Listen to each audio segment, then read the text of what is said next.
आप सभी शिक्षक साथियों को मेरा नमस्कार। साथियों, पदोन्नति की प्रक्रिया जो है सुप्रीम कोर्ट में चल रही है। जी हाँ, पदोन्नति की जो प्रक्रिया है यानी कि टेट लागू होना चाहिए या नहीं होना चाहिए, किनको छूट मिलनी चाहिए, किनको नहीं मिलनी चाहिए, इसकी याचिका जो है सुप्रीम कोर्ट में लगी हुई है। और अब वहाँ पर जो है फिर से सुनवाई होने जा रही है 20 तारीख को, और तब जो है स्टैंड क्लियर हो जाएगा। फिलहाल जो एनसीटी ने अपना एफिडेविट दिया था उससे भी कुछ बातें स्पष्ट निकल करके आ चुकी हैं कि टीईटी लागू होगा या नहीं होगा। तो आज के इस वीडियो में हम बात करेंगे पदोन्नति के संबंध में। जी हाँ, पदोन्नति की प्रक्रिया जो है बेसिक विभाग में होनी थी, लेकिन मामला कोर्ट में चला गया और अब तक पदोन्नति की प्रक्रिया काफ़ी लंबे समय से लंबित है। और जब तक ये मामला सुप्रीम कोर्ट से नहीं सुलझेगा तब तक पदोन्नति बेसिक के शिक्षकों को नहीं मिलने वाली है। फिलहाल मामला सुप्रीम कोर्ट में है और जल्द से जल्द इसकी सुनवाई हो रही है और उम्मीद है कि जो है अप्रैल तक ये मामला निपट जाएगा। 20 तारीख को इसकी फिर से सुनवाई है और क्या कुछ रहा है पदोन्नति में अभी जो सुनवाई हुई थी और उसमें क्या एक अंदाज़ा निकल कर के आया है, क्योंकि इसके जो भी पैरोकार हैं, चाहे वो हिमांशु राणा जी हों या जो है अचल जी हों यानी कि राहुल पांडे जी, उनके द्वारा जो भी बातें की गई हैं उनको भी सभी को आज इस वीडियो में कंसीडर करेंगे और देखेंगे कि आखिर जो है पदोन्नति में टेट किस बेस पर लगेगा और किसको छूट मिल सकती है। तो सबसे पहले आप यहां पर देखें, पदोन्नति में टीईटी विवाद हल करेगा सुप्रीम कोर्ट। जी हां, परिषदीय स्कूलों के शिक्षकों की पदोन्नति में टीईटी की अनिवार्यता के बाद सुप्रीम कोर्ट में हल होगा। इस मामले में दायर याचिकाओं पर सर्वोच्च न्यायालय में लगातार सुनवाई हो रही है। उम्मीद है शीर्ष कोर्ट से फैसला होने के बाद उत्तर प्रदेश के परिषदीय शिक्षकों की 7 साल बाद पदोन्नति हो सकेगी। विवाद के कारण वर्तमान में प्राथमिक उच्च प्राथमिक विद्यालयों में 62,229 शिक्षकों की पदोन्नति नहीं हो सकी है। वहीं 27 फरवरी को सुनवाई के दौरान सुप्रीम कोर्ट ने राष्ट्रीय अध्यापक शिक्षा परिषद एनसीटी को 4 मार्च तक हलफनामा दाखिल करने के लिए कहा था। 27 फरवरी को जो सुनवाई हुई थी, तो जो पहले सुनवाई हुई 27 फरवरी को, उसमें जो है इन्होंने 4 मार्च को जो है एफिडेविट दाखिल करने के लिए कहा था। शीर्ष अदालत ने शिक्षकों को 3 बार विभाजित करते पूछा कि 3 सितंबर 2001 के पूर्व नियुक्त शिक्षक यानी कि जो 3 सितंबर से 2001 में के पूर्व वाले टीचर, ठीक, वहीं विनिमय 2001 से नियुक्त शिक्षक और 23 अगस्त 2010 से 29 जुलाई 2011 तक नियुक्त शिक्षक पर एनसीटी क्या रहा है। 6 मार्च को सुनवाई में एनसीटी ने अपना पक्ष रखा है। अब इस मामले की सुनवाई 20 मार्च को होगी। तो इस मामले में देखिए एनसीटी ने अपना 6 मार्च को पक्ष रखा। उस पक्ष में क्या निकल कर के आया उसको आप देखें।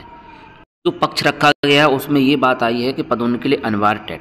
एनसीटी ने सर्वोच्च न्यायालय में दाखिल शपथ पत्र में नियुक्ति और पदोन्नति के लिए स्थिति स्पष्ट की है। तो एनसीटी ने अपना जो जवाब दिया है उसमें कहा है कि 3 सितंबर 2001 के पूर्व के नियुक्त शिक्षक यानी कि इसके पूर्व के नियुक्त शिक्षक और 3 सितंबर 2001 को एनसीटी के शिक्षकों की योग्यता के संबंध विनिमय आने के बाद 3 सितंबर 2001 से 23 अगस्त 2000 यानी कि 3 सितंबर 2001 से, ठीक है, पहले आप देखें 3 सितंबर 2001 के पूर्व के, और अब इसके बाद देखें 3 सितंबर 2001 से 23 अगस्त यानी कि 3 सितंबर से लेकर के 23 अगस्त 2010, यहाँ पर 2001 है, ठीक है, यहाँ से 2010 की भी नियुक्त शिक्षक और 23 अगस्त 2010 को एनसीटी की अधिसूचना जारी होने के बाद 29 जुलाई 2011 तक, तो 29 जुलाई 2011 तक एनसीटी विनिमय 2001 से नियुक्त शिक्षकों की सेवा बने रहने के लिए टीईटी की परीक्षा से राहत दी गई है।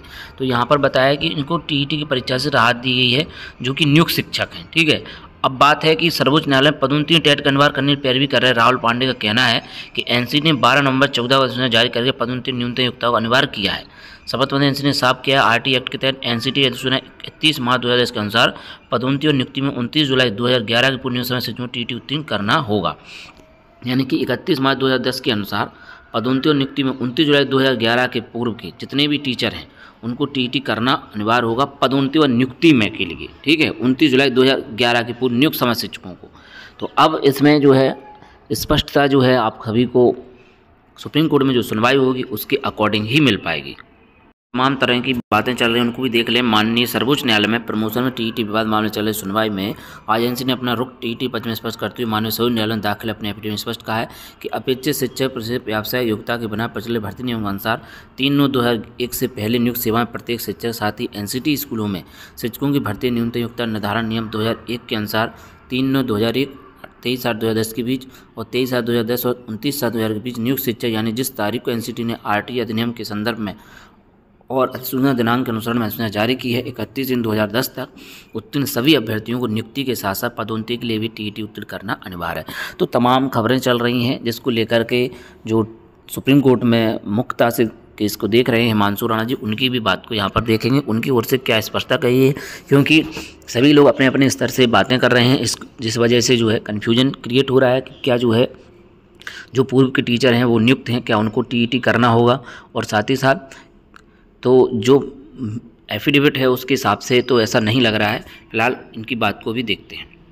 यहाँ पर देखिएगा एनसीटी काउंटर एफिडेविट में इन्होंने क्या कहा है, सर्वप्रथम स्पष्ट कर देता हूँ, जैसा कहता हूँ हमेशा से राज्य सरकार या केंद्र सरकार किसी को छूट नहीं है एनसीटी द्वारा बनाए गए मिनिमम क्वालिफिकेशन छूट देने की। तो आज ही एनसीटी ने स्पष्ट कहा है, शिक्षकों की नियुक्ति आधार स्तंभ 1993 में एनसीटी एक्ट बना जो 1995 लागू है, यानी टीचिंग स्टैंडर्ड को पूरे भारत में एनसीटी मॉनिटर करेंगे, जिसमें हमारे से रिलेटेड हैं शिक्षा युक्त। इसके आधार पर समस्त राज्य एनसीटी के अनुसार अपनी नियमावली बनाएंगे या संशोधित करेंगे। जैसे उत्तर प्रदेश विद्या नियमावली 1981 समय समय पर एनसीटी के अनुसार संशोधित होती है। फिर इस एक्ट में कुछ बदलाव 2001 में, उसके बाद तदनुसार शैक्षिक युक्त रखी जाएंगे। इसके बाद 2009 में आरटी एक्ट आया जो कि 23 अगस्त 2010 को लागू हुआ, जिसमें एकेडमिक क्वालिफिकेशन टीईटी को जोड़ा गया। उसके बाद बिना भविष्य में नियुक्तियाँ नहीं होंगी। ऐसे एफएम हुआ रामकृष्ण शर्मा वाले केस में जो इलाहाबाद उच्च न्यायालय की पूर्ण पीठ का फैसला था। एनसीटी एक्ट के सेक्शन 32 के अनुसार एनसीटी एक्ट 2011 में लाया गया, जिसमें 12D में साफ कहा गया न्यूनतम अर्हता के लिए एनसीटी ही पेरेंटल बॉडी है और इस सेक्शन 23 और आरटी एक्ट के बराबर है, यानी कि अब एनसीटी शिक्षकों न्यूनतम अर्हता रखेगी। 2014 में पदोन्नति के लिए एनसीटी एक्ट ने क्लॉज 4 के उपखंड बी में साफ किया कि पदोन्नति के लिए टेट उत्तीर्ण करना अनिवार्य होगा। इसी चीज़ को लेकर उत्तर प्रदेश सरकार विद्या नियमावली 1981 रूल को 18 चुनौती दी गई थी। पदोन्नति करने की नीति एनसीटी द्वारा निर्धारित की न्यूनतम अर्हता विपरीत है, अर्थात अल्ट्रा वायरस है, जिसकी याचिका संख्या Himanshu Rana other versus union of India other में स्टे लिया गया था। गैर कानूनी तरीके से हो रही पदोन्नति को रुकवा दिया था। अब ऐसा मामला तमिलनाडु, केरल और महाराष्ट्र में चल रहा है माननीय सर्वोच्च न्यायालय में, तो उसमें ये काउंटर एनसीटी ने दिया है, स्पष्ट किया है कि पदोन्नति के लिए टेट करना अनिवार्य है। तो ये बात यहाँ पर निकल करके आई है कि पदोन्नति के लिए टेट अनिवार्य है। तो वहीं इस बात कहा गया है कि एनसीटी उसमें पैरा 13 में एक बात जोड़ दी, कभी का नियुक्ति शिक्षक हो, चाहे वो 1993 एनसीटी एक्ट के शिक्षक नियम आधार पर नियुक्त हो, 2001 एनसीटी एक्ट के शिक्षकों के नियम के आधार पर नियुक्त हो, या आरटी एक्ट से पहले को हो या बाद का, उसकी नियुक्ति टीट देना अनिवार्य होगा।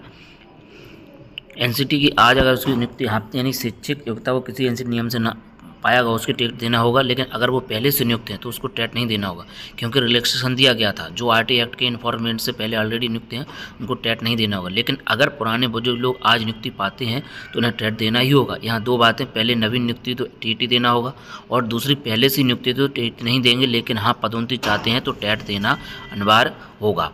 ये बात यहाँ पर स्पष्ट की गई है, हिमांशु राणा जी की ओर से स्पष्ट कहा गया है। तो इस बेस पर एक कंक्लूजन आता है कि जो है पदोन्नति अगर किसी को चाहिए है आज के समय में, तो चाहे वो पुराने टीचर हों, अगर उनकी नियुक्ति टेट के बिना हुई है तब उनको एक पोस्ट से दूसरे पोस्ट पर जाने के लिए वर्तमान में टेट अनिवार्य रहेगा, और सुप्रीम कोर्ट में भी यही चीज़ें चलेंगी। अब देखना होगा कि इसमें कुछ रिलैक्सेशन दिया जाता है या नहीं दिया जाता है, और रिलैक्सेशन देने की उम्मीद काफ़ी कम दिखाई दे रही है जिस प्रकार की एफिडेविट जारी हुआ है, और जो इस केस में लगे हुए हैं उनकी ओर से स्पष्टता भी की गई है।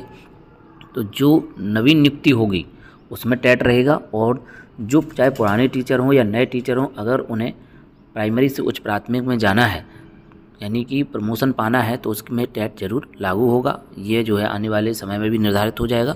20 तारीख को इसकी फाइनल सुनवाई है, फाइनल या 20 तारीख मतलब मार्च भर में ये सुनवाई चल रही है, लगातार हो रही है। तो उम्मीद है कि जो है 20 तारीख को ये मामला निपट सकता है। अगर नहीं निपटता है तो मार्च में निपट जाएगा, अप्रैल में फाइनल जो है इसका केस डिस्पोज हो जाएगा, और ये स्पष्ट हो जाएगा कि पदोन्नति में टेट रहेगा या नहीं रहेगा। फिलहाल पदोन्नति में टेट रहने की ज़्यादा उम्मीद जताई जा रही है। बस रिलैक्सेशन पर बात है कि उनको रिलैक्सेशन दिया जाएगा या नहीं, जिसकी भी उम्मीद काफ़ी कम है। फिलहाल जो भी होगा आपको अपडेट दी जाएगी। तो मिलते हैं आप किसी नेक्स्ट वीडियो में। जय हिंद।